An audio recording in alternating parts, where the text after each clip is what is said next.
It's The Log. I'm Charles Purcell.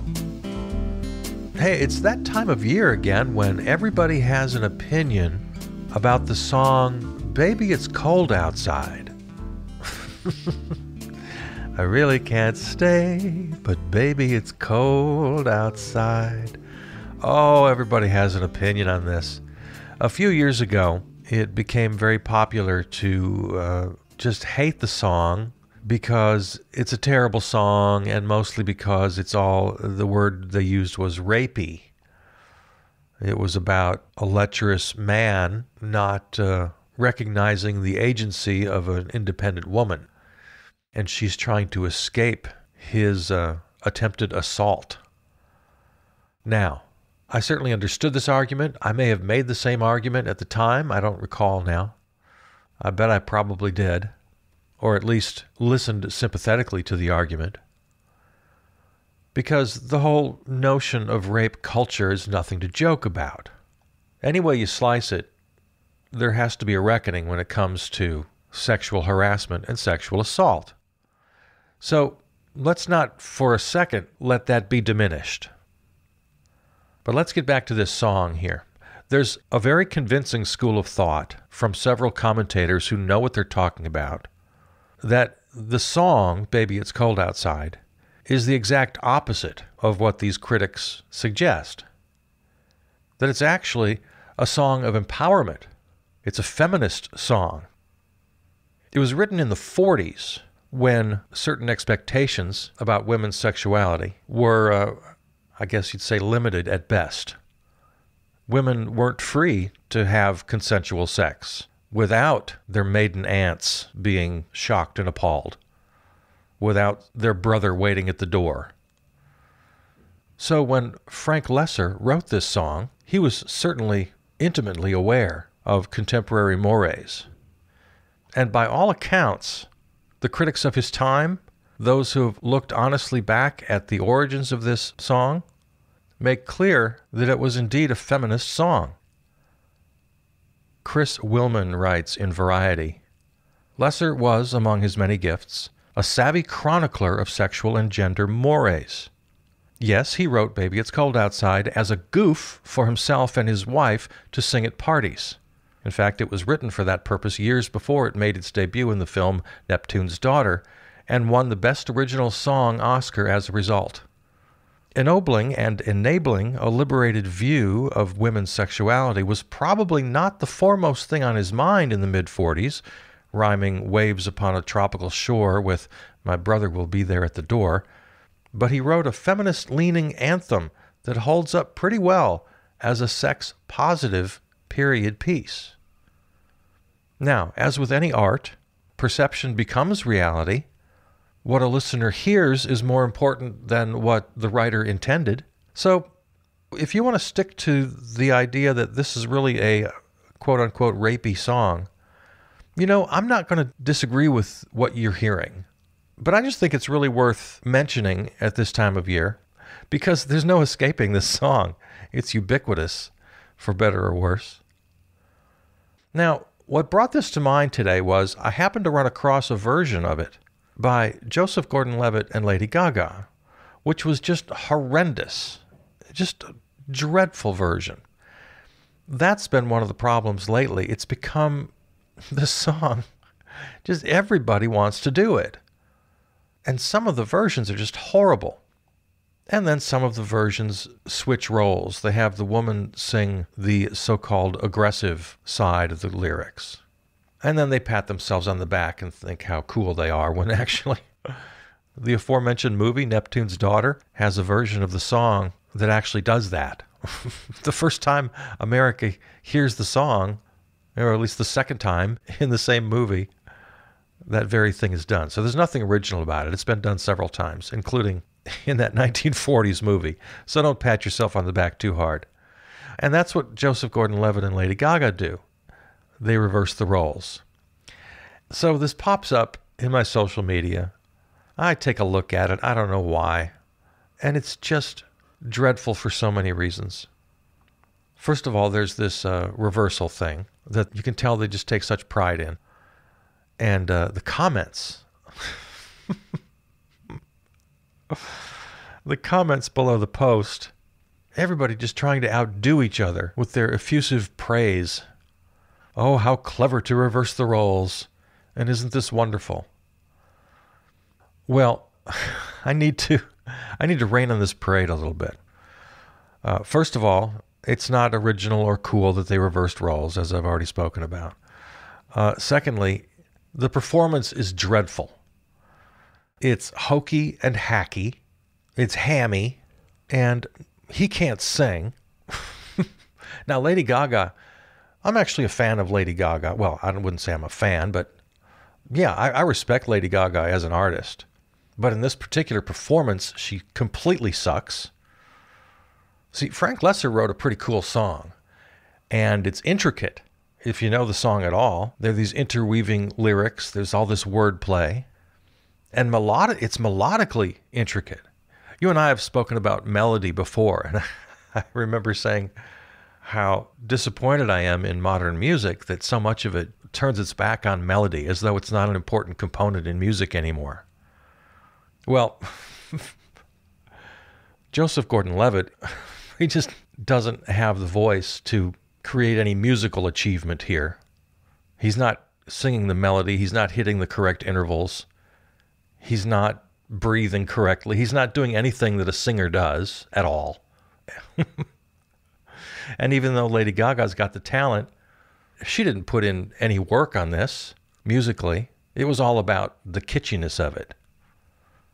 So there again, she's shortchanging the melody, as contemporary singers often do. They won't they won't actually hit the notes. They'll just sort of talk sing or fake it, especially really interesting runs up and down. They'll flatten them out into one or two notes, as though they're chanting, not singing. This is a problem with contemporary singers. They do it all the time. But it doesn't at all do justice to the genius of Frank Loesser. He wrote a really great song.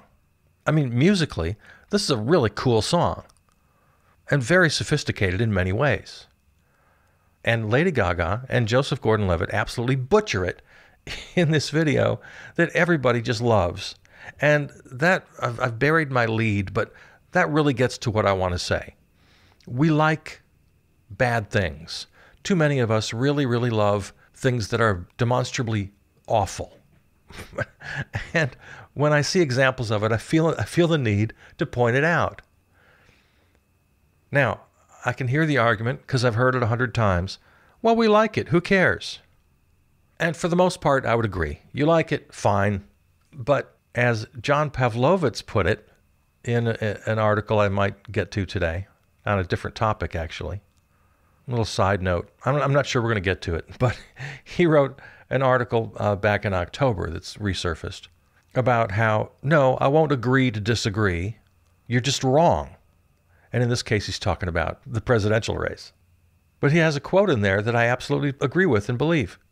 He said, I believe you're wrong in ways that are harming people. Now, is it the greatest harm in the world? Are we in imminent danger from Lady Gaga and Joseph Gordon-Levitt? No. But it's a slow drip.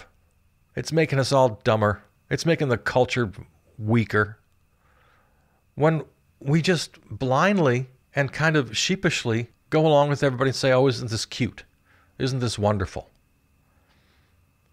And to take it back to the earlier conversation, everybody had an opinion about Baby It's Cold Outside.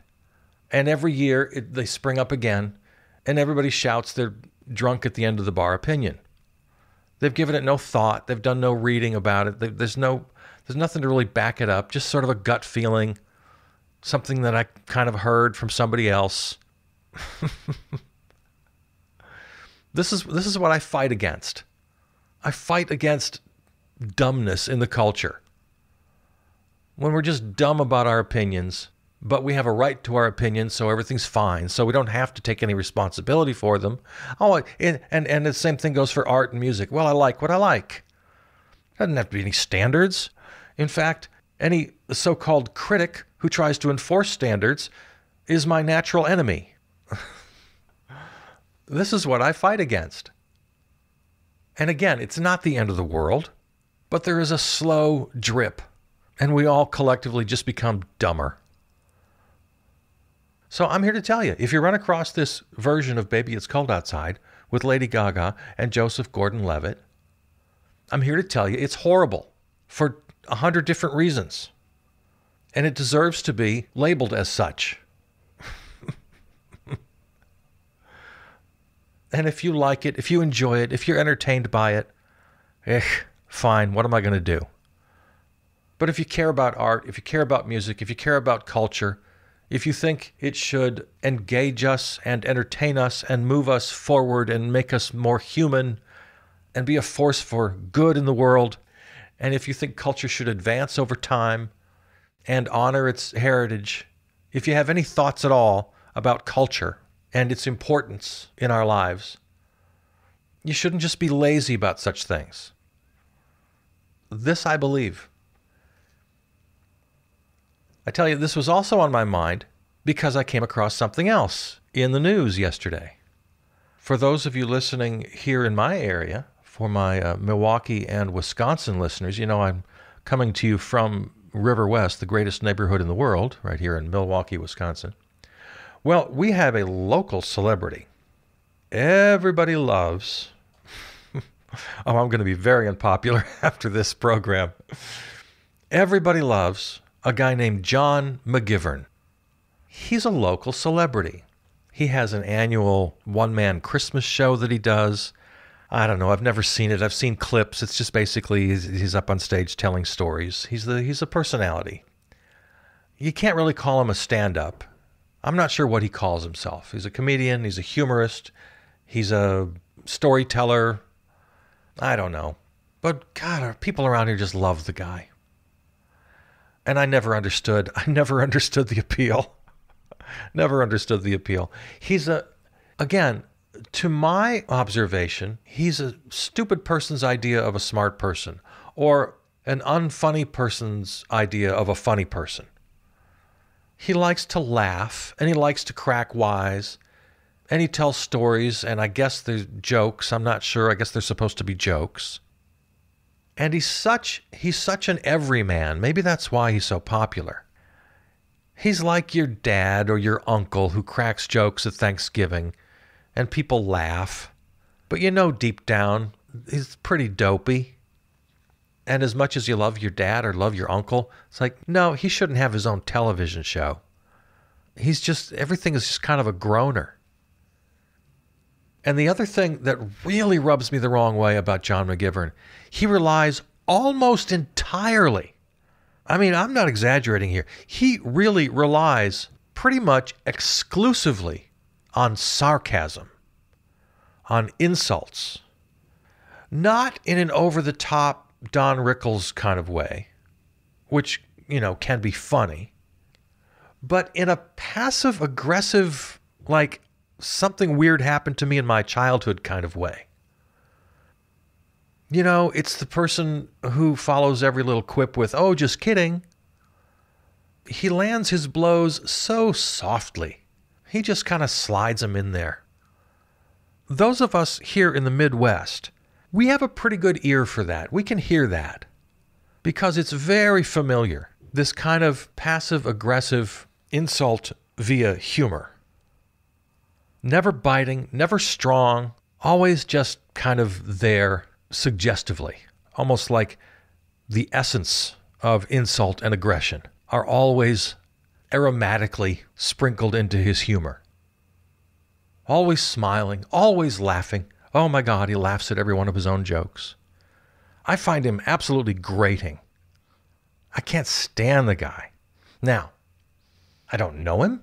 He might very well be a nice person, a good son, brother, husband, father. I'm not sure what he is to his friends and family. He might very well be the nicest person in the world. I honestly don't know. All I know is what I see on television. Well, again, I've buried my lead here. I guess I forgot to tell you. The reason he came up in the news is because his program, his local television program, has been canceled. They haven't signed him on for a new season. I guess they had done 9 seasons on the local PBS station, which also, for me, that was just not a fit. He had a show called Around the Corner with John McGivern, and it was a staple on the local PBS affiliate here. And he would go to a neighborhood in Milwaukee, or he'd go to one of the suburbs, or I'm not sure how far he got around the state. He'd go to a small town, any area, and just do a kind of a half-hour profile of that place, which is a nice little premise. But really what it turned into, I mean, apparently he wanted it to be this, kind of a field piece that Letterman would do, or Conan, or back in the day, Steve Allen, I think this is how he kind of fancies himself. But his attempts at humorous conversation with the subjects, I don't know, never worked for me. Again, that little underlying insult humor was a complete turnoff. And the people he interviewed were always the local, shopkeepers, or whatever the industry of that particular area is. So he talked to a brewmaster, or an antique dealer, or someone who makes homemade brooms from the straw they grow themselves or something. I don't know. But the point is, he didn't talk to anyone unless they were selling something. Every single interview subject had something to sell. So it really was just a half an hour of, welcome to West Bend, Wisconsin. Here's what you can buy in West Bend. Here's what you can buy to eat. He'd interview a local car dealer. I don't know. Every single person had something to sell. So the show really looked like one of those paid advertisements.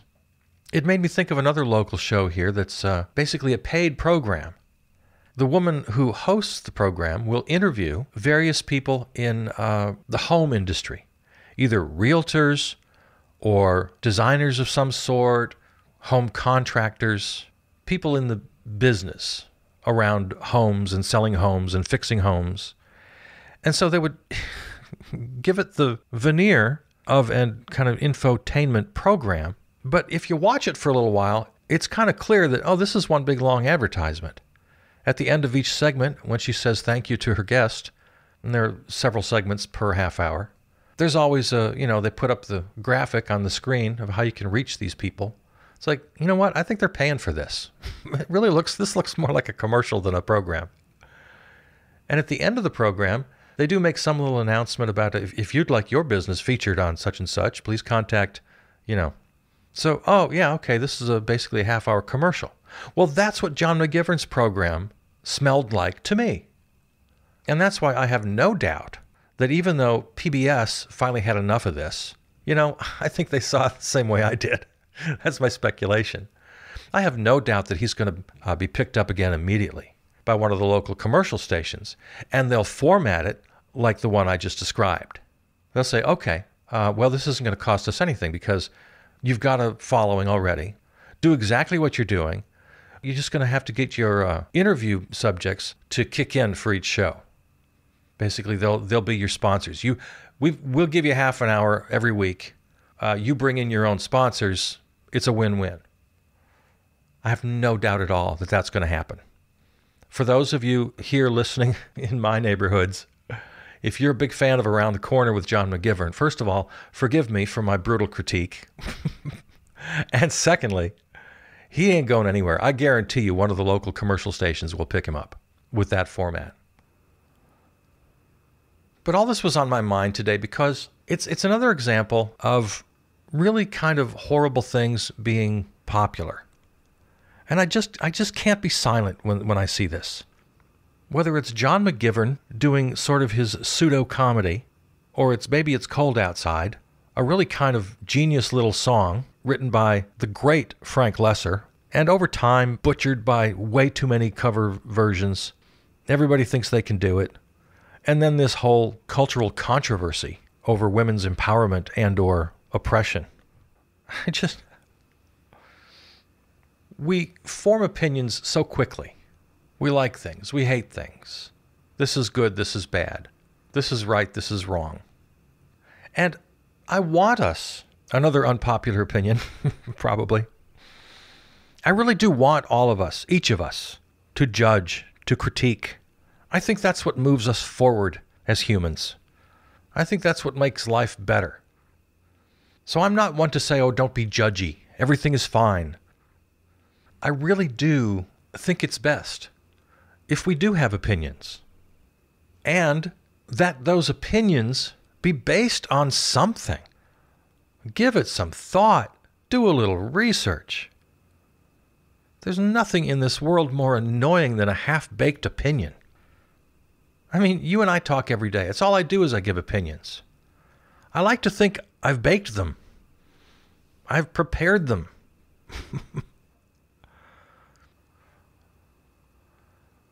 Well, I've alluded to this Pavlovitz piece a couple of times. Let me just tell you what that is. It's not a new essay. It comes from October of 2020. So in the run-up to the election, the headline is, "No, I won't agree to disagree about this president. You're just wrong." And John Pavlovitz is a guy who does this. He writes opinion pieces. I think he's a minister of some sort. I'm not sure what his bio is. I think he's a minister. And yeah, he is fighting against the whole idea of agree to disagree. And he says, nope, I refuse these terms. Such a concession assumes that we both have equally valid opinions. But no, when it comes to the president, as Pavlovitz is talking about here, we don't just disagree. You're wrong. I believe you're deeply, profoundly, and egregiously wrong. The kind of wrong about the kinds of things that I can no longer excuse or make peace with or overlook, because that would be a denial of who I am and what matters to me, the values I've spent a lifetime forming. This is not a disagreement. And he gives some examples. You know, you can disagree about who your favorite singer is or what NFL team is better in this way or that way. There are lots of little disagreements you can have, and those are actually kind of fun and entertaining. It's fun to argue about such things, or at least share ideas. That's great. I agree. But when it comes to something really important, he writes, agreeing to disagree with you in these matters, that is the really important matters, would mean silencing myself and, more importantly, betraying the people who bear the burdens of your political affiliations. And this is not something I'm willing to do. Your devaluing of Black lives is not an opinion. Your acceptance of falsehoods is not an opinion. Your defiance of facts in a pandemic is not an opinion. Your hostility toward immigrants is not an opinion. These are fundamental heart issues. I believe you're wrong in ways that are harming people. You're wrong to deny the humanity of other human beings. You're wrong to justify your affiliation with this violence. You're wrong to embrace a movement built on the worst parts of who we are. I simply can't agree to that. There again, that's John Pavlovitz. You may have come across him as well in your reading. He's out there. He's a writer. I'm looking at his bio now. He's a writer, pastor, and activist from Wake Forest, North Carolina, and a successful blogger. Okay, so that's on something very serious. What I was talking about today, Baby It's Cold Outside, and a local popular television program that got canceled. Not the same weight, but the same general concept. Lives are not hanging in the balance. Tangible physical harm isn't coming to anyone. But there are consequences over time when we have ill-conceived and poorly constructed opinions about the culture. It is a steady drip, drip, drip, with the end game of all of us collectively no longer able to discern between quality and junk, between that in the culture which advances us and that in the culture which diminishes us, holds us back, makes us dumber. And then this general dumbing down, it seeps into every corner of our lives, and especially, as you and I talk about on a daily basis, into politics. I mean, who can deny that the dumbing down of the culture has certainly revealed itself in the dumbing down of politics? The whole political realm just poisoned by a general lack of discernment, poor reasoning. Politics in many ways has been consumed by the wider culture. And now I'm using the more negative connotation of the word culture. That is the qualities of conformity, bandwagon jumping. This strange notion that many of us have that my opinion is just as valid as your opinion just because I have the right to my opinion. That concept has been so abused and misused. Yes, of course you have a right to your opinion, but it doesn't mean your opinion is right.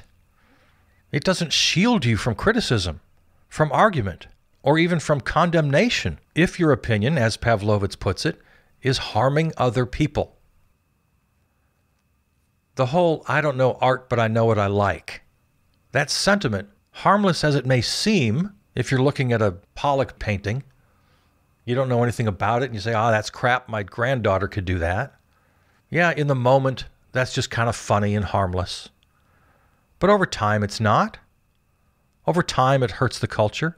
And if you translate that same attitude into politics, in what's supposed to be a democracy, well, now we really have problems. Well, I don't know anything about politics, but I know what I like. I like so-and-so's hairstyle, or the way they talk, or what my inner circle of friends seem to think about it, so I guess I'll just jump in with them, because that seems to be the culturally comfortable thing to do. You know people like this, I'm sure you do. How to reach them, how to convince them, I'm not sure. I mean, over the long run, we just have to put more value on education, more value on culture, more value on civics education, less value on gadgets and entertainment and immediate gratification. I mean, sure, there are sort of long-term solutions, philosophical solutions. Practical short-term solutions are much more difficult. I'm not sure exactly how to advocate for quality, discernment, a little intellectual rigor once in a while. Because it's so easy to say, well, I just know what I like. I guess we all do it from time to time. And often, maybe more often than not, it's harmless. But I've always got my antenna up. And I'm going to point out, when I think it goes beyond that, it's no longer harmless. This is something that needs to be called out. So, we're always calling out the deplorables and the whole right-wing circus that we have to endure these days. But I thought John McGivern and Baby It's Cold Outside could be a couple of case studies in the more subtle forces of culture and our role as critics and those who would advance the culture. There's so much in today's program to disagree with me about. Please reach out, charlespurcell@gmail.com, or go to the website, charlespurcell.com. Go to the Facebook page. I'm very easy to reach. So I would really welcome any input you have. I bet there are lots of places to criticize today. Absolutely. So be a critic, please. Be a critic of this program today. I would love to hear from you. All right. There it is. Another little pithy half hour of news and opinion from your congenial host. I love you. I'm Charles Purcell. Talk to you tomorrow.